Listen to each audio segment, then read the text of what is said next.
Now, let me read the NPR. NPR said, it sounds like Chappelle is using white privilege to excuse his homophobia and transphobia. Wait, now Dave Chappelle can have white privilege? I'm really confused now. I thought I would get you on, even though that's going to be the subject of my editorial next week, because it's, I think, a much bigger subject than just this, but this gets at it. Words have meaning, but not anymore. That's what bothers me to begin with, that there is this is what I call the one true opinion. Very apropos of your religion theme, John. Mm-hmm. There is the one true opinion, and there isn't. There isn't just one true opinion. I'm a free speech guy. Now, I'm Team Dave, but that doesn't mean I'm anti-trans. We can have two thoughts in our head at the same time. Am I right about that? I hope. You know, things have gotten strange when NPR, yes, NPR, accuses Dave Chappelle of using white privilege. Just pause and let that sink in. White privilege. Dave Chappelle. A black comedian from Washington, D.C. who spent decades talking openly about race, identity, and society. And somehow we've reached a point where even he gets labeled as benefiting from white privilege. How does that logic even work? But before we unpack that absurdity, hit that like button and subscribe if you think comedy should stay free, honest, and unfiltered. Now let's get into it. Chappelle drops another special, does what he always does. Push boundaries, challenge buzzwords, make people think, and boom, the internet detonates. Suddenly he's being labeled every phobic term imaginable, and now apparently white privileged. That's where Bill Maher steps in. Never scared to call out extremes on either side, he defends Chappelle and says something most people aren't brave enough to say out loud. Words have meaning, but not anymore. And when I hear transphobic, phobic has a meaning. Fear. I'm not transphobic if I merely disagree with you. It's not hate. I mean, here's what one of the reactions from someone who worked at Netflix said, this is not an argument with two sides. Well, right away you lost me. Mm-hmm. Maher calls it the one true opinion, the idea that there's only one correct way to think, speak, and behave if you want to stay socially approved. And ironically, it's starting to feel less like politics and more like a belief system. There are sacred words, unquestionable dogmas, and heretics who get exiled for asking basic questions. Maher isn't anti-trans. He's not anti-anyone. He's just saying what a lot of reasonable people feel. Two thoughts can exist at the same time. You can support trans rights and still believe some ideas are new, evolving, confusing, or open for discussion. For a lot of activists, nuance is treated like blasphemy. It's all or nothing thinking, and once you fall on the wrong side, the outrage doesn't stop. You know, you're not automatically right if you're trans. You're completely equal. You're just not automatically right. And it doesn't behoove everybody to get their mind around very new changes. I mean, we were boy and girl for a very long time. It's only been 10 years since, how long have we had gay marriage? You know, I mean, talking about the Democratic voter, I'm sure there's a guy in Ohio going, I just got on board with gay marriage. Could you give me a minute? This idea that we're not any gender when we're born is very new and very radical, that you're born is just jump ball. Here's the ironic part. A lot of these ideas are brand new. We're not talking about beliefs humanity lived with for centuries. Some of this social vocabulary barely existed a decade ago. Maher jokes about the guy in Ohio saying, I just got on board with gay marriage, can you give me a minute? It's funny because it speaks to something human.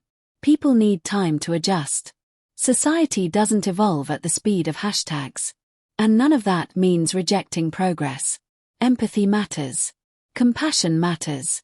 Trans people deserve safety, happiness, and respect. But turning every disagreement into hate speech, that shuts down conversation and kills understanding. Comedy, the last honest space we have, turns into a crime scene.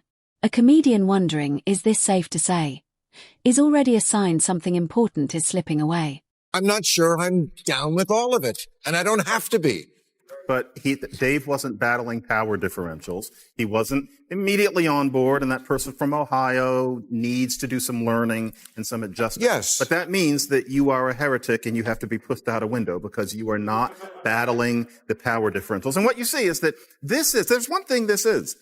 These people who do this about race, who do this about trans, who do this about anything, think of themselves as ahead of the curve. They think of themselves as indicating some sort of higher wisdom. Really, it's a very simple way of looking at things. People like this, no matter what they're arguing on the basis of, are telling us the way you would have thought of it when you were 5 years old is the proper way to think of it. That doesn't work. Never will. Bill. And this is where it gets surreal. NPR suggested Chappelle was using white privilege to justify harmful behavior, and at that point, the term loses any real meaning. When definitions stretch so far they apply to the opposite of what they describe, the language collapses. This is where the woke dictionary starts eating itself. Terms like privilege or phobia become weapons, not tools. They stop clarifying anything. They just silence people. Maher even mentions terms like Latinx, which polls show many Hispanic Americans don't personally identify with, yet it keeps being pushed by activists anyway. It stops feeling like advocacy and starts feeling like performance, virtue as a fashion trend. For Latinx, I don't have any problem with Latinx, but it doesn't seem to be making any inroads into the communities where most Latinx people live. And so you have this sort of educated dialect way of thinking. Maher, along with linguist John McWhirter, makes a point. A lot of this thinking isn't actually advanced, it's emotionally simple. Everything becomes heroes and villains, oppressed and oppressor, good and evil. It feels sophisticated, but it's not. McWhirter argues you can support evolving conversations about gender without pretending biology suddenly rewrote itself. Compassion and reality don't have to be enemies.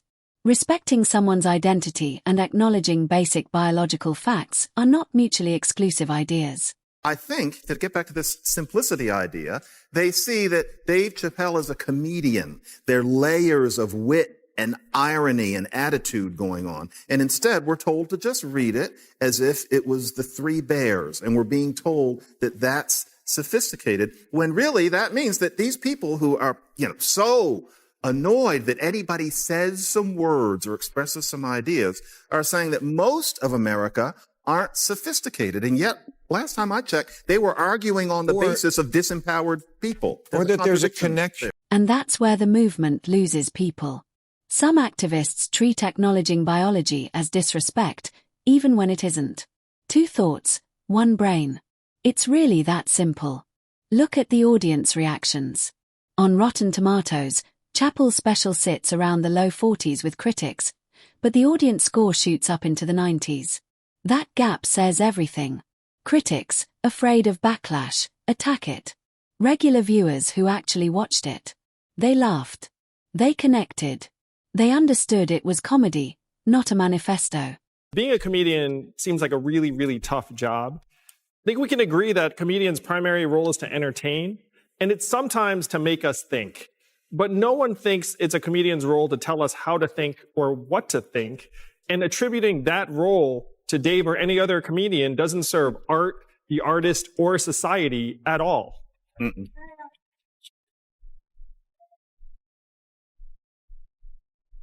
Well, I was going to read some of these reviews. I'm just going to read this one from NPR. It's because the reviews from the critics so at variance with the audience. Rotten Tomatoes, that's a amalgam of reviews. I think in this case 7. His special got a 43%. Audience 95. Says a lot. Critics often write for each other, or for their outlet's ideological expectations. The audience watches for authenticity. Comedy doesn't live in newsrooms. It lives between the comedian and the crowd. And if the crowd laughs, the show worked. Period. The outrage economy survives on friction. If everyone started talking, listening, and showing grace, the outrage machine would lose power instantly. That there's a connection, that because you don't agree with what he said, which again, I don't think is transphobic. A lot of the special is about how he has this friendship with a trans person who is his opening act. But that it's going to lead to violence. Now, there has been an uptick in violence as there was with Asian Americans in the last couple of years. Of course, we condemn this. Of course, we should do everything we can to stop it. But I don't think Dave Chappelle's... And that's the bigger concern. Because if Dave Chappelle can be accused of white privilege, then genuinely anyone can. If disagreeing becomes hate speech, what's next? Rewriting books. Canceling scientists. Making language a moving target you're punished for failing to hit. There's a difference between respect and obedience. Respect is human. Obedience is demanded. Maher puts it plainly, I'm Team Dave. But that doesn't mean I'm anti-trans. We can have two thoughts in our head at the same time. That's the whole point. You can care about people and still question the extremes of ideology. That's what bothers me to begin with, that there is this is what I call the one true opinion. Very apropos of your religion theme, John. Mm-hmm. There is the one true opinion, and there isn't. There isn't just one true opinion. I'm a free speech guy. Now, I'm Team Dave, but that doesn't mean I'm anti-trans. We can have two thoughts in our head at the same time. Am I right about that? I hope. But there's only one true. Disagreement is not hatred. Questioning ideas isn't denying anyone's humanity. Strong societies debate. Fragile ones punish. Free speech, comedy, and conversation are not violence, they're proof a culture is still alive. So maybe instead of trying to cancel comedians for doing their jobs, we should listen to what's actually being said. Because as long as we can hold more than one thought at once, there's still hope. If you made it this far, hit like, subscribe, and drop your thoughts below. Did Chappelle cross a line? Or are people just too sensitive now? Let's talk about it honestly, respectfully, and maybe even with a little humor. Because laughter might be the last honest thing we've got left.